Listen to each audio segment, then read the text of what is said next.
When I found the recorder, I didn't scream. I didn't even move.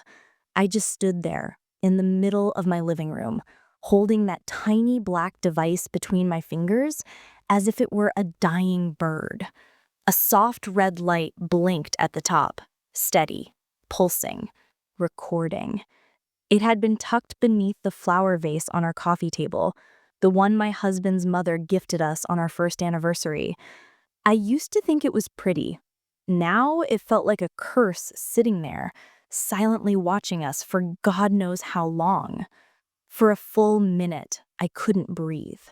My mind raced through everything I had said in this room, my arguments with Adil, my private frustrations, my tears after his mother's visits.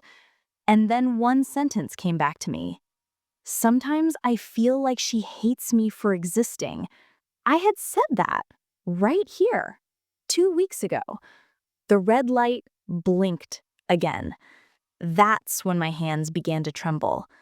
Before all this, before secrets started crawling through the walls of my home, life was simple, or at least it looked simple from the outside.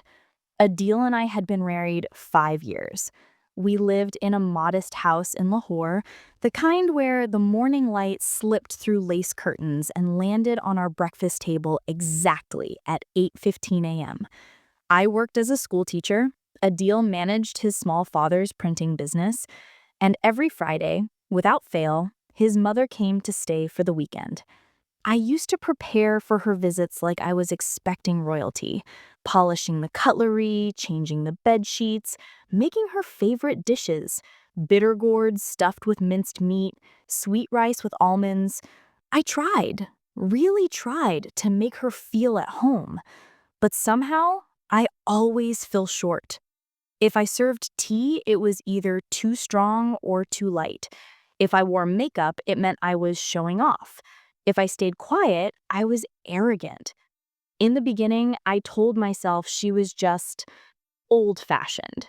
She had lost her husband early, raised a deal alone, and carried that wound like a badge of honor.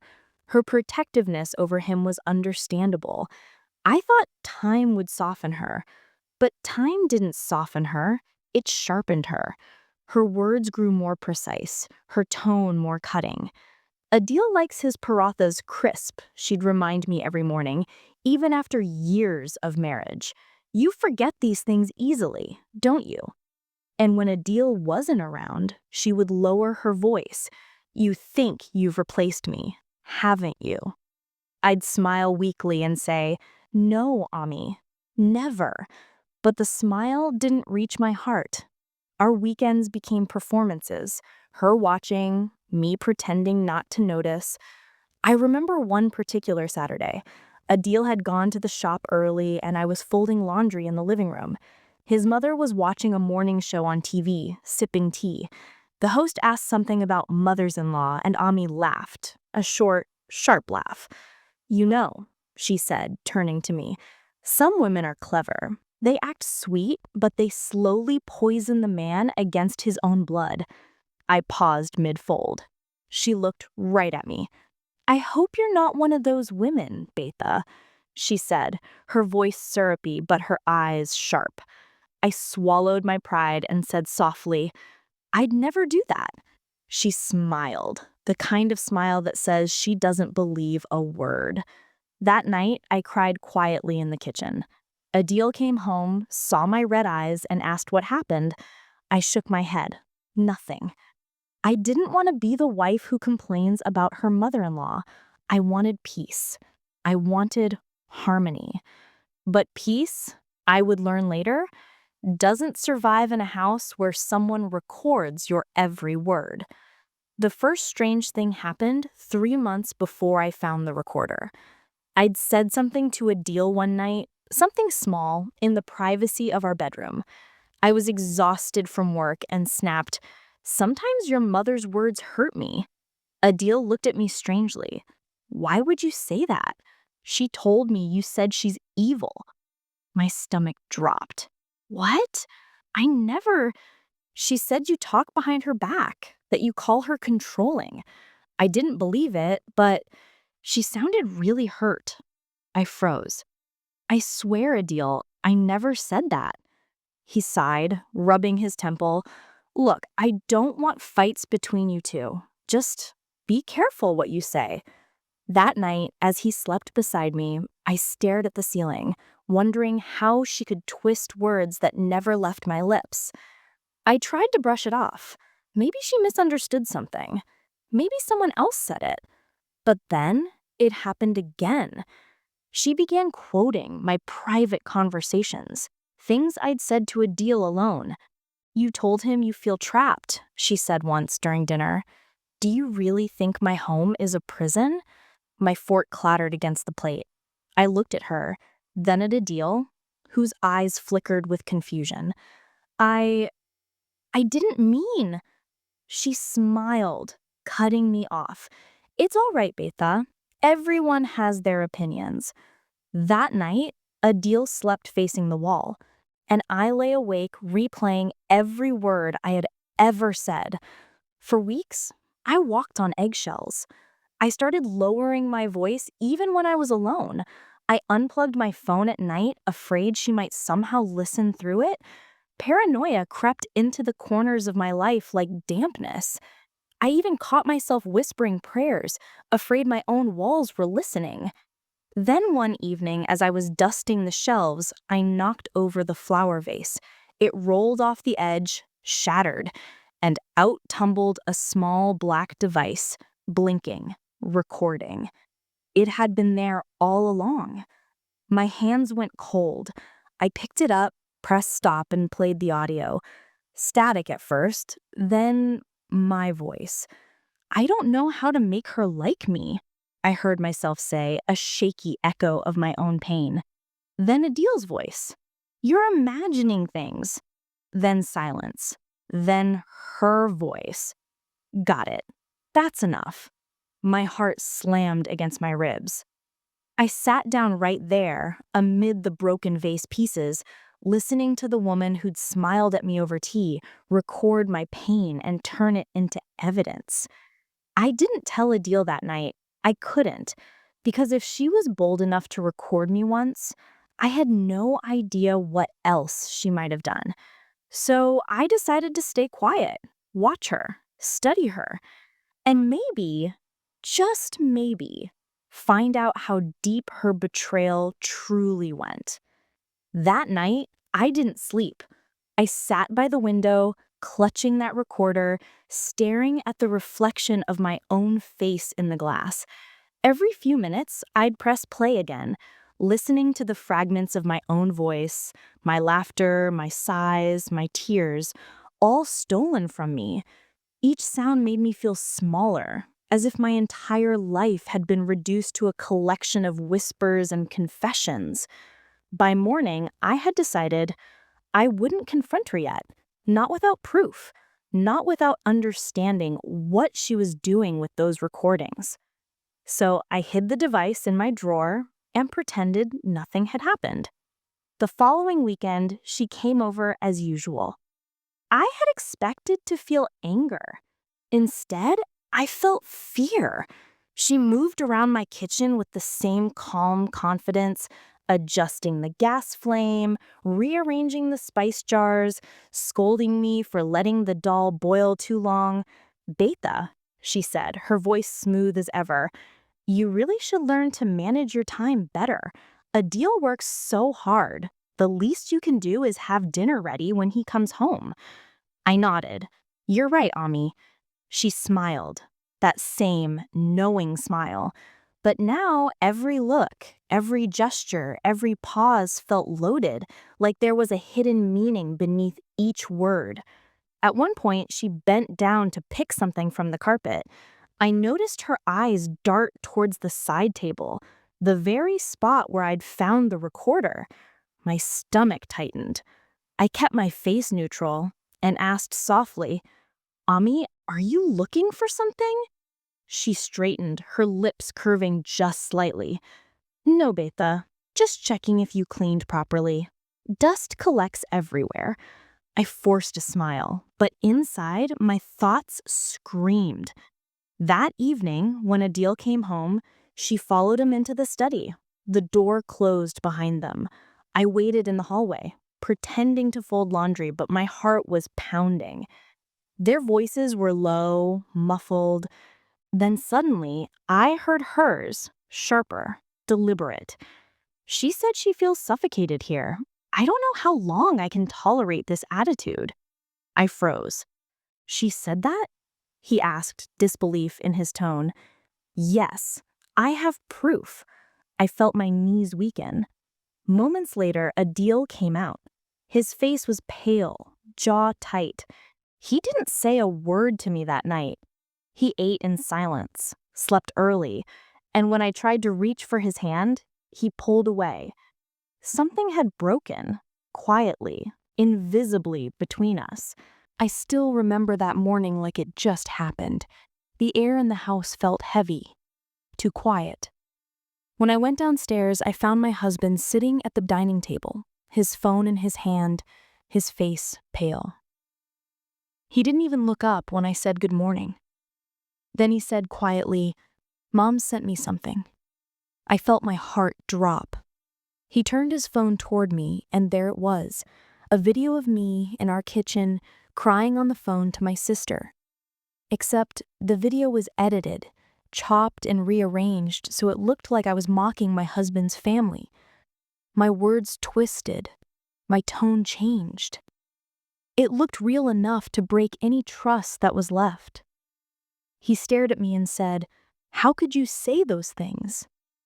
I wanted to scream, to beg him to believe me, but I could only whisper, "That's not what happened." He didn't reply. He just stood up, grabbed his car keys, and left. That was the moment I realized I wasn't just fighting lies anymore. I was fighting for my marriage, my reputation, my sanity. That night, I didn't sleep. Every time I closed my eyes, I saw my husband's face. Not angry, but disappointed. And disappointment cuts deeper than rage. I sat at the kitchen table, the same place where it all began, staring at the small recorder I had found weeks ago. The red light blinked faintly as if mocking me. I wanted to smash it, burn it, erase everything it represented. But then I remembered. Truth doesn't survive in silence. So instead, I picked it up and pressed record. "This is for you," I whispered, "for the woman who thought she could control me through fear." I spoke calmly about every manipulation, every whisper, every time she tried to make me doubt myself.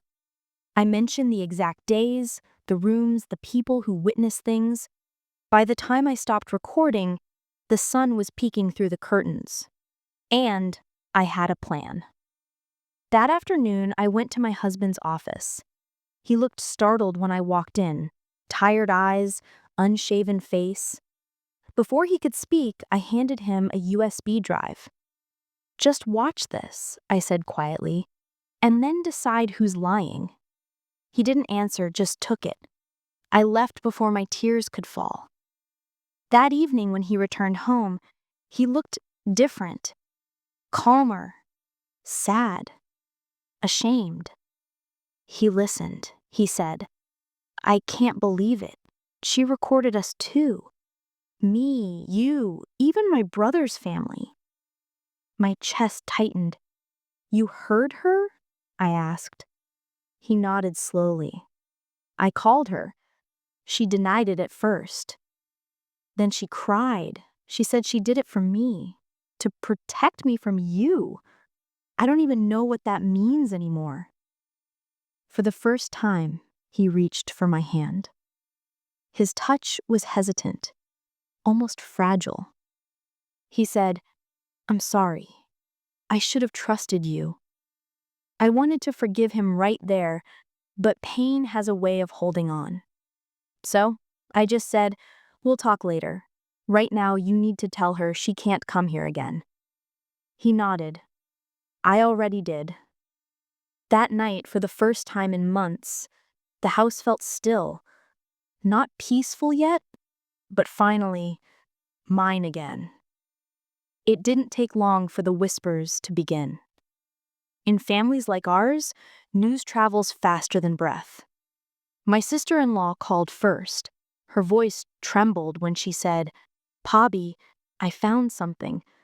Mom had recordings of us too. Things we said in private. She even sent clips to my husband when we fought." I closed my eyes. It was worse than I thought. This wasn't just about me. It was about everyone she wanted to control. Every conversation, every tear, every argument turned into ammunition. By the end of that week, 3 of her own children had confronted her. Her eldest son, my husband, refused to visit. Her daughter blocked her number.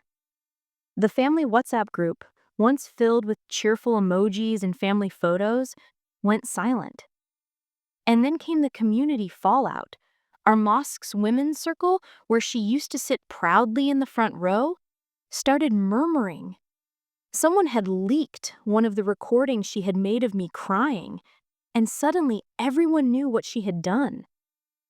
I should have felt vindicated, but instead I felt something heavier. Sorrow. Because betrayal, no matter who it hurts, leaves no winners.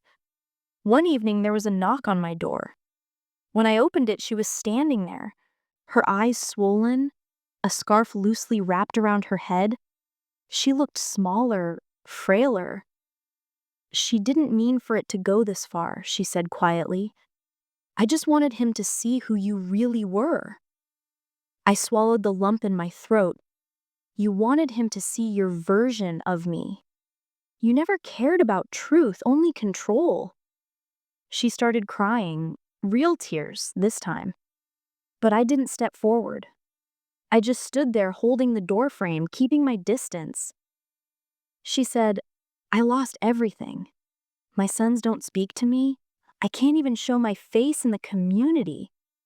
And then she said something that froze me. "But you won, didn't you?"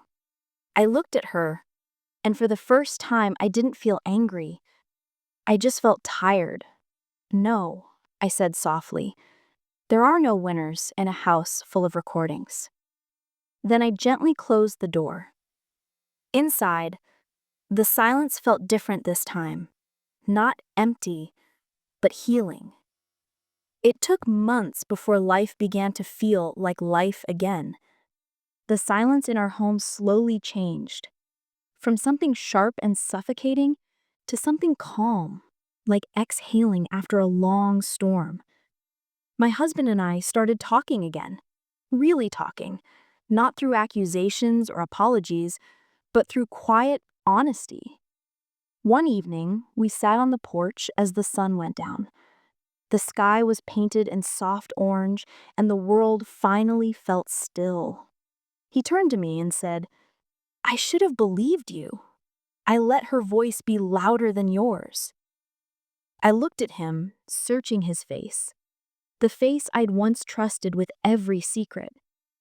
I replied, "You believed what you saw, not what you knew. But I think we both learned something painful, that love without trust is just fear wearing a smile." He nodded slowly, his eyes glassy. "Can we start over?" It wasn't a grand declaration, just a quiet question. And sometimes quiet questions mean more than promises. We didn't rebuild everything at once. It came in small gestures. Morning coffee shared again, a laugh over something ordinary, holding hands while walking through the market. Sometimes I'd catch him staring at me, not with guilt, but with gratitude. And sometimes I'd still feel the ache of what happened, the echo of her voice in my mind. But I was learning that healing isn't forgetting. It's remembering without reliving. A few months later, I visited her, my mother-in-law, in the care home where she'd started staying after everything fell apart. She looked older than her years. When she saw me, she smiled faintly. She said, "You came." I said, "Yes, I came because anger doesn't heal either of us." We sat in silence for a while. The ticking clock filled the gaps between us. She whispered, "I used to think control was love, that if I kept everyone in line, I'd keep everyone close. But I just ended up alone." I reached out, gently taking her hand. I said, "Maybe this is where we start, by not trying to control what's already gone." For the first time, she didn't argue. She just nodded, eyes wet. When I left, I didn't feel victory or pity. I just felt peace. A quiet, steady peace that comes only when you've told your truth and survived it. Sometimes I think about that recorder, how something so small could carry so much pain. It didn't just capture my words, it captured the sound of a house breaking.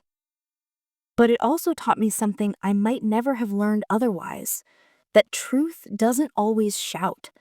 Sometimes it whispers, and that love, real love, is built on what we choose to believe about each other, not what others try to make us see. I don't hate my mother-in-law anymore. She was a woman trying to hold on to her son, using the only tools she knew: control, fear, and manipulation. But she lost what mattered most: trust.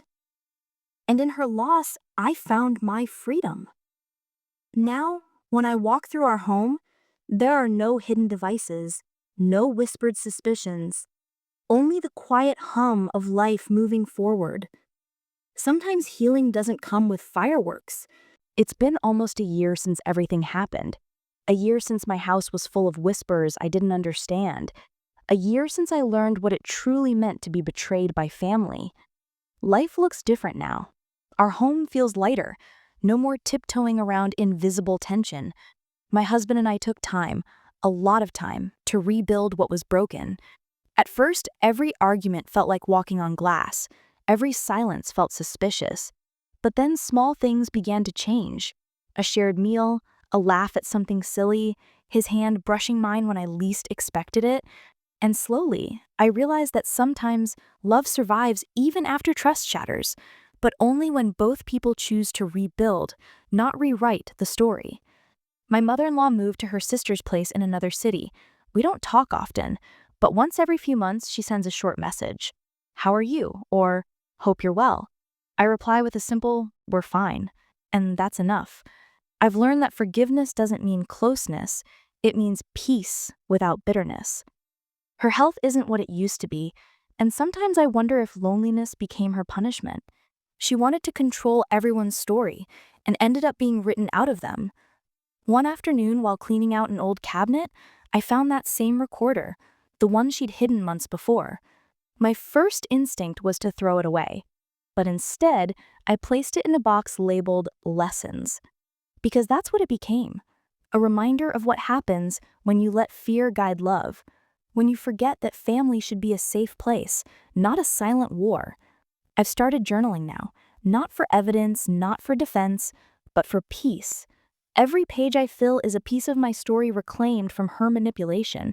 It's strange how something meant to destroy me ended up making me stronger. The very act of being watched taught me how to finally see myself clearly. One evening, as we sat on the porch watching the sunset, my husband said softly, "You know, sometimes I still hear her voice in my head, the guilt, the pressure. But when I look at you, I remember who I want to be." I smiled faintly. "Then she hasn't won, because we're still here." He reached for my hand, and for the first time in a long time, there was no distance between us, just quiet understanding, the kind that comes after surviving a storm together. When I look back now, it almost feels like a different lifetime. That version of me, anxious, quiet, constantly second-guessing herself, she died the day I decided to stop being afraid of what others might hear and start speaking my truth out loud. Because when someone tries to silence you, the most powerful thing you can do is keep talking, calmly, truthfully, and without hate. For months, I believed my story was about betrayal, a mother-in-law's cruelty, a husband's silence, a woman's breaking point. But now I know it was never just about that. It was about rediscovering who I was when no one was listening, about learning that dignity isn't given, it's claimed. I don't pretend that everything is perfect. There are still days when I feel the echo of that humiliation, when I remember her eyes watching me like a stranger under the same roof. But pain has softened into understanding, because sometimes the people who hurt us most are the ones who teach us what boundaries truly mean. If there's one thing I've learned, it's this. You can't heal in the same silence that broke you. You have to spook, even if your voice shakes. You have to face what happened, not because you owe anyone closure, but because you owe yourself peace. My husband and I live differently now. We talk more, really talk. We don't hide behind politeness or let things fester in silence. We've learned that love isn't proved by obedience, it's proved by honesty, and that sometimes protecting your marriage means setting boundaries with your family, even if it hurts. As for my mother-in-law, I don't wish her harm. I hope she finds her own healing, because people who spy, manipulate, or control aren't powerful. They're scared. Scared of losing relevance, of being forgotten, of realizing that love built on fear doesn't last. And maybe that's what her recordings were, her desperate attempt to hold on to something that was never really hers to keep, her son's loyalty, my silence, our peace. But she lost them all, and in her loss, I found myself again. Now when I sit by the window, watching the world move quietly outside, sometimes I smile to myself and think, if she could see me now, would she recognize the woman she tried to break? Because I'm not broken anymore. I'm whole, not because she stopped trying, but because I stopped letting her define me. Would you have done what I did? Would you have exposed her or walked away in silence? Sometimes, the hardest choice is not revenge, but restraint. If my story reminded you of your own, share it. Somewhere another woman is living in that same quiet fear, and she needs to know she can take her power back too. Thank you for listening. Until next time, take care of your peace, because it's the only thing that's truly yours. It was late one evening when a small white envelope arrived in the mail. No return address, just my name, written in the familiar slanted handwriting I hadn't seen in months. For a moment, I thought about throwing it away, but curiosity, or maybe old wounds, made me open it. Inside was a single folded page. The paper smelled faintly of jasmine, her perfume. My fingers trembled as I began to read. I don't expect you to forgive me. Maybe I don't even deserve it. I watched those recordings again, the ones I kept. I don't know what I was looking for, maybe proof that I was right. But all I saw was you, crying quietly, doing your best, trying to love a family that made you feel like a stranger. I don't know why I did what I did. I thought I was protecting my son, but I was really protecting my pride. And that's a lonely kind of love. I paused there, the words blurring as tears filled my eyes. I could almost hear her voice, not sharp or controlling this time, but small, almost fragile. Tell him I'm sorry. Tell him I didn't realize how far I'd gone until I lost everything. I don't expect to be part of your lives again. But I hope one day, when you think of me, you'll remember that I tried to love. I just didn't know how. The letter ended without a signature, just a single line at the bottom. You were stronger than I thought. Take care of him. I folded it carefully, placed it back in the envelope, and set it inside the same box where I had kept the recorder. That box, once filled with pain, now held something else: closure. I didn't call her. I didn't write back. There was nothing left to say. But that night, for the first time, I whispered a quiet prayer for her. Not because she asked for forgiveness, but because my heart was finally light enough to give it. Now, whenever I think of her, I don't see the woman who spied on me. I see a mother who never learned how to let go, and a daughter-in-law who finally did. Maybe that's what healing really is.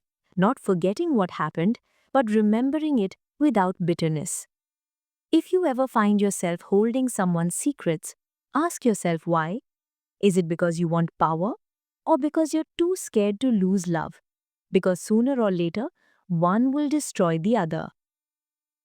There's something I've come to understand. When people talk about betrayal, they often picture screaming, broken plates, slammed doors. But the real kind of betrayal? It's quiet. It hides in the corners of your home, in the moments when someone smiles at you while secretly tearing you apart.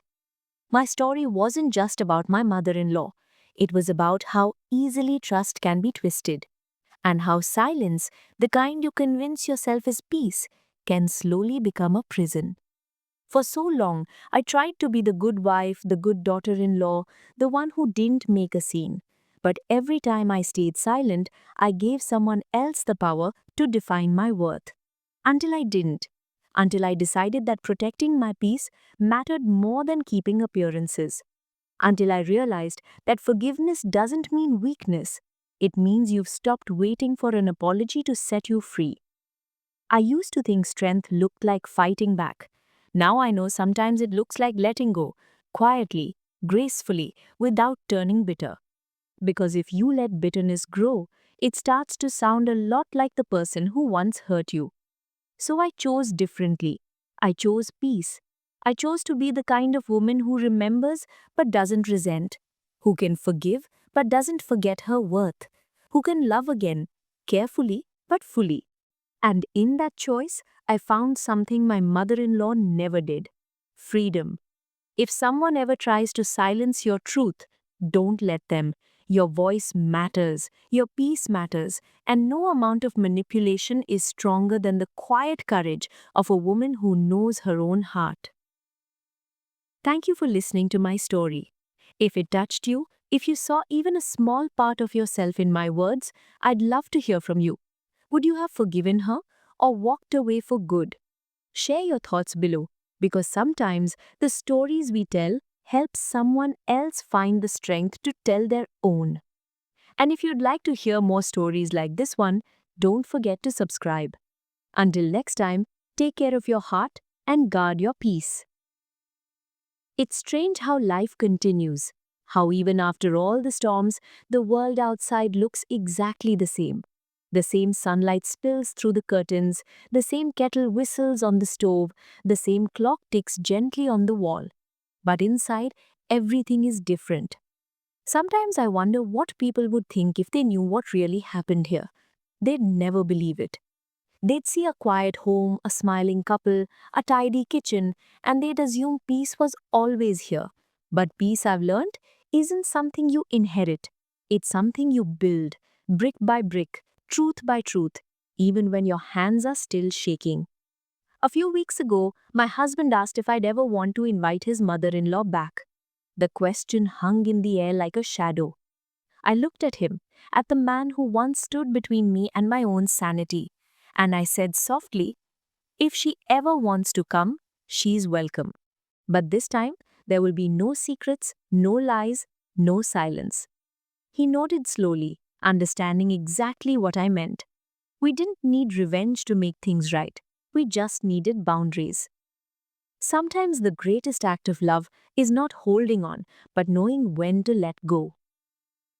A few days later, I took out my journal and began writing again. Not about pain this time, but about the small, beautiful things that make life worth living. The smell of cardamom tea, the way rain sounds on the window, the laughter that fills the house when we are both cooking dinner. For so long, I let one woman's fear dictate my story.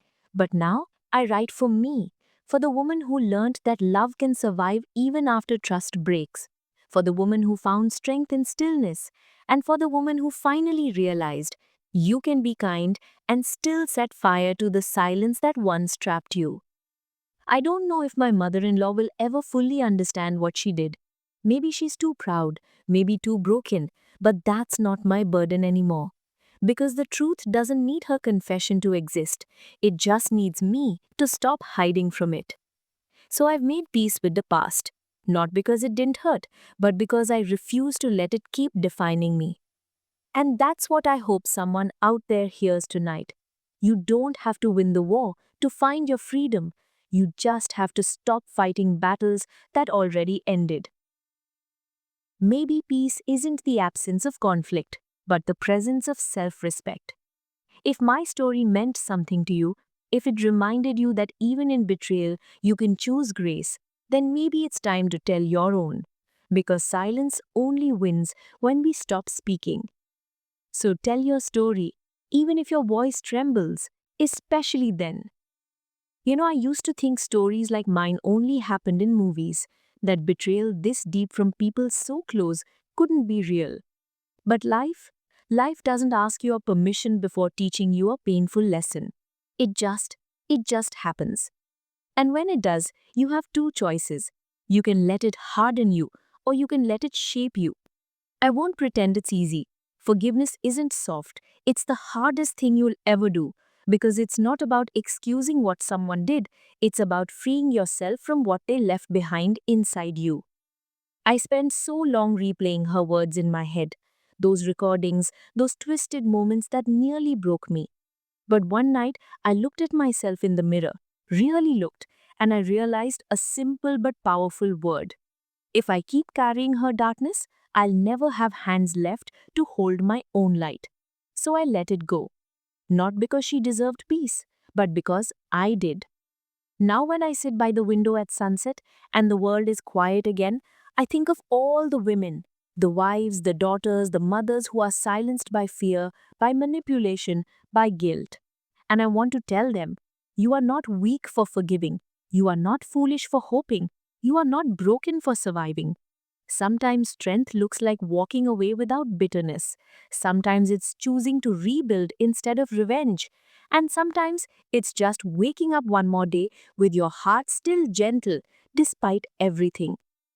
So, if you're listening to my voice right now, and there's someone in your life who made you question your worth, remember this: their cruelty is not your reflection, their lies are not your truth. And you still have the right to love, to trust, to begin again. Because healing doesn't mean the past disappears, it just means it no longer controls your tomorrow. This was my story. But maybe somewhere in these words, you heard a piece of your own. If you did, don't let it stay hidden. Share it. Because every time one of us speaks up, we take back a little power from the silence. And in the end, that's how healing begins. This was Awaaz Ka Safar, where every voice matters, where every scar becomes a story, and where sometimes the quietest stories are the ones that heal the loudest.